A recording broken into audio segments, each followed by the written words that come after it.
Imagine going nearly a week without hearing from someone who never misses a day. For Johnny Cashman's family, that silence was impossible to ignore. He spoke with them almost every day, no matter how busy life became. So when 6 days passed without a single phone call or message, they knew something wasn't right. Johnny was living alone in Lynchburg, Virginia, hundreds of miles away from the rest of his family in Maine. Unable to check on them themselves, they contacted local police and asked officers to carry out a welfare check. On April 19th, 2022, officers entered Johnny's apartment. Hours later, his parents received the call every family fears. Johnny had been found dead inside his home. According to investigators, there was no indication of foul play. They believed Johnny had suffered a sudden medical emergency involving severe gastrointestinal bleeding, and that it had unfortunately claimed his life. But for those who knew him best, that explanation immediately raised questions. Johnny was only 38 years old. Just 4 months earlier, he'd undergone a full medical examination and had reportedly been given a full clean bill of health. His death seemed to come completely out of nowhere. His family asked investigators the question anyone would ask in that situation. Was there any evidence of a struggle? Were there signs someone else had been inside the apartment? Or could he have even taken his own life? The answers they received were reassuring. Police told them there were no obvious injuries, no signs of trauma, no drugs at the scene, and nothing to suggest criminal involvement. As shocking as Johnny's death was, they believed it had been entirely natural. Investigators also suggested that alcohol and tobacco use may have contributed to the medical event, and told the family that Johnny likely died almost instantly without suffering. With no immediate signs pointing toward a crime, authorities decided an autopsy wasn't necessary. Although Johnny's family briefly considered requesting one themselves, they say they were advised it wouldn't change anything. Trusting the information they had been given, they made the heartbreaking decision to have Johnny cremated, and his ashes were returned home to Maine. It seemed that, as tragic as the circumstances were, the case had reached its conclusion. Johnny's former girlfriend returned to the apartment with her mother to collect a few belongings she had left behind. She expected the visit to be emotional. However, she never expected what she was about to see. The moment they stepped inside, it was clear something was terribly wrong. Blood was everywhere. It had pooled across the bathroom floor, smeared onto doors, stained furniture, and spread throughout the entire apartment. Then they looked at the walls. They were covered with blood spatter, interrupted by long streaking handprints that stretched across the surfaces, creating a scene that looked less like the aftermath of a medical emergency and more like something out of a horror film. It was almost impossible to reconcile what they were seeing with the explanation police had given only days earlier. If Johnny had died instantly, how could there be so much blood spread throughout the entire apartment? Shaken by the discovery, the two quickly photographed the scene before rushing outside. That's when they encountered one of Johnny's neighbors. The neighbor revealed something investigators had never mentioned. Mounted outside their apartment was a security camera aimed directly towards Johnny's front door. And on that day Johnny died, it had captured something that would transform this case from a heartbreaking tragedy into a mystery that remains deeply unsettling to this day.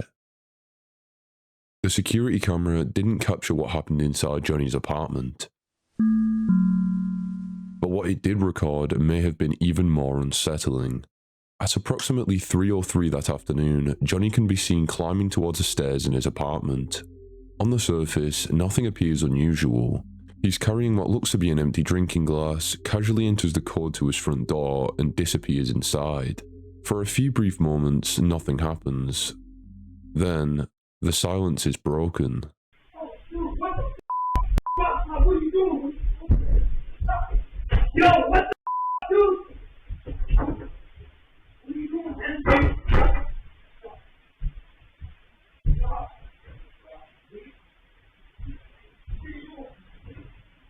What are you doing, man? Stop.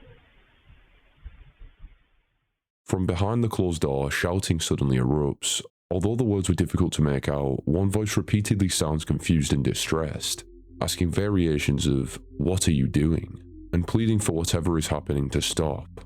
The shouting isn't the only thing the microphone picks up though. Heavy crashes echo through the apartment. Loud bangs followed one after another, as though furniture is being knocked over or people are struggling inside. The disturbance lasts only a few seconds before everything abruptly falls silent. Because the camera never sees inside the apartment, it's impossible to say exactly what was taking place. But one thing is difficult to ignore. Johnny lived alone. If the recording captured more than one person, someone else was inside that apartment with him during the final moments before everything fell silent.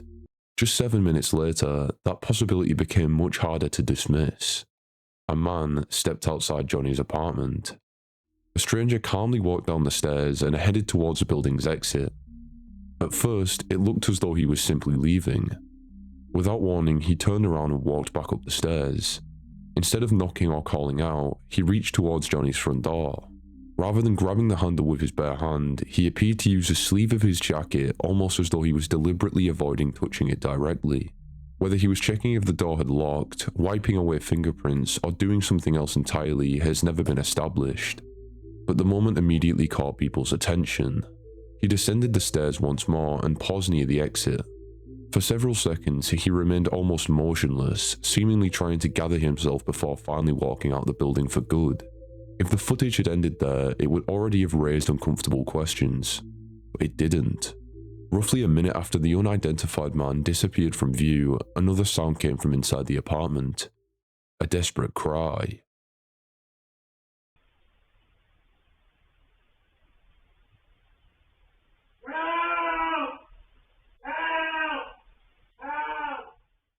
Someone could be heard calling for help. Then, nothing. The apartment fell silent. No one entered. No one called emergency services. According to investigators, Johnny would remain inside the apartment for another 5 days before officers finally arrived to perform a welfare check. For those who later watched the footage, it became almost impossible to reconcile what they were seeing with the official explanation. Investigators had initially described Johnny's death as sudden and essentially instantaneous. Yet the apartment was covered in blood. The recording suggested he had survived long enough to shout, and an unidentified man had quietly walked away from the scene. Instead of answering questions, the footage only created more of them. Who was this man? And what exactly happened inside Johnny Cashman's apartment that afternoon? By this point, the official explanation was beginning to unravel. The evidence didn't seem to fit the story investigators had originally told Johnny's family. Faced with the growing questions, authorities adjusted parts of their timeline, suggesting that Johnny hadn't died instantly after all. Instead, they believed he had suffered a medical emergency that caused catastrophic internal bleeding, explaining the blood found throughout the apartment. But there was one problem that could never be undone. No autopsy had been performed. If investigators had overlooked something during those first critical hours, the opportunity to uncover it was now gone forever. As the security footage started to spread online, thousands of people began asking the same question. Who was he? Eventually, investigators identified him as a man named Stephen Church. According to Stephen, he'd recently moved to Lynchburg hoping to start a new job, but those plans quickly fell apart. Broke and with nowhere else to go, he claimed Johnny had offered him a place to stay for a few days. His account of what happened that afternoon painted a relatively ordinary picture. He said Johnny had come home after drinking after the two exchanged words over money, and that he decided to leave before things were escalated. Before walking out though, he claimed he saw Johnny leaning over the toilet, apparently being sick. Fearing Johnny might accuse him of trespassing, Stephen admitted he returned briefly to wipe his fingerprints from the door before leaving for good. On paper, the explanation sounded plausible, but it left far more questions than answers. The audio captured on the security camera doesn't clearly support Stephen's version of events. Rather than sounding like a simple argument over rent, the recording suggested something far more chaotic unfolded inside the apartment. Loud impacts, desperate shouting, and a sequence of events Stephen never fully explained. Whether he intentionally withheld details or simply wasn't telling the whole story remains impossible to prove. What is clear, however, is many people found his explanation difficult to accept. As doubts surrounding Stephen's account grew, two competing theories began to emerge, and each offered a very different explanation for what may have happened inside Johnny Cashman's apartment that fateful day. With so many unanswered questions, it's hardly surprising that people have spent years trying to piece together what really happened inside that apartment. The first theory centers on the possibility that Johnny's death wasn't entirely natural. Supporters of this idea believe an argument may have escalated into some form of physical confrontation. Even if no obvious external injuries were visible, a strike to the abdomen could have triggered or significantly worsened a GI bleed. Internal injuries like these aren't always immediately apparent, especially without a full post-mortem examination. If that's what happened, Stephen's behaviour afterwards begins to look very different. Leaving the apartment without calling for help, returning moments later to wipe the door handle, then walking away while Johnny was still alive. Viewed through that lens, those actions seem less like panic and more like someone trying to distance themselves from a tragedy they may have helped cause. But there's another possibility. What if Stephen never attacked Johnny after all? A catastrophic GI bleed can happen naturally, although it is rare. If Johnny suddenly became seriously ill after arriving home, the confusion heard on the recording may not have been the aftermath of a fight. It could have been the reaction of someone witnessing a medical emergency they simply didn't understand. Imagine seeing someone suddenly coughing up blood, stumbling through the apartment, unable to explain what was happening. Shock can always make people behave irrationally. In that scenario, Stephen's decision to wipe the door handle wasn't necessarily an attempt to cover up a crime. It may have been the desperate act of someone terrified that because he was already staying in the apartment illegally and had a criminal record, he would immediately become the prime suspect. But even if that theory is true, one question still refuses to go away. Why didn't anyone call emergency services? Stephen left without contacting any form of help. Johnny's phone was later recovered inside the apartment with blood on it, suggesting he may have tried to use it before becoming too weak from blood loss.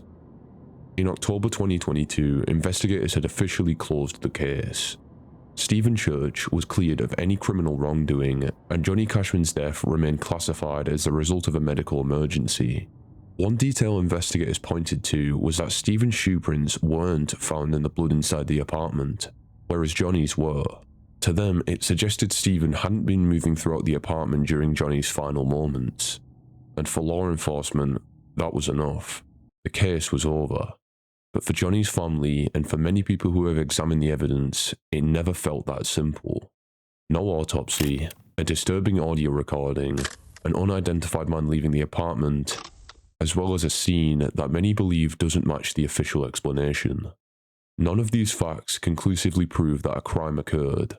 At the same time, they leave behind just enough uncertainty to make the case impossible to forget. Maybe Stephen Church witnessed nothing more than a tragic medical emergency and made a series of terrible decisions out of fear. Or maybe that truth disappeared the moment Johnny Cashman was cremated. Whatever happened inside that apartment on April 14th, 2022, one thing is certain. We'll probably never know the full story, and perhaps that's the most unsettling part of all.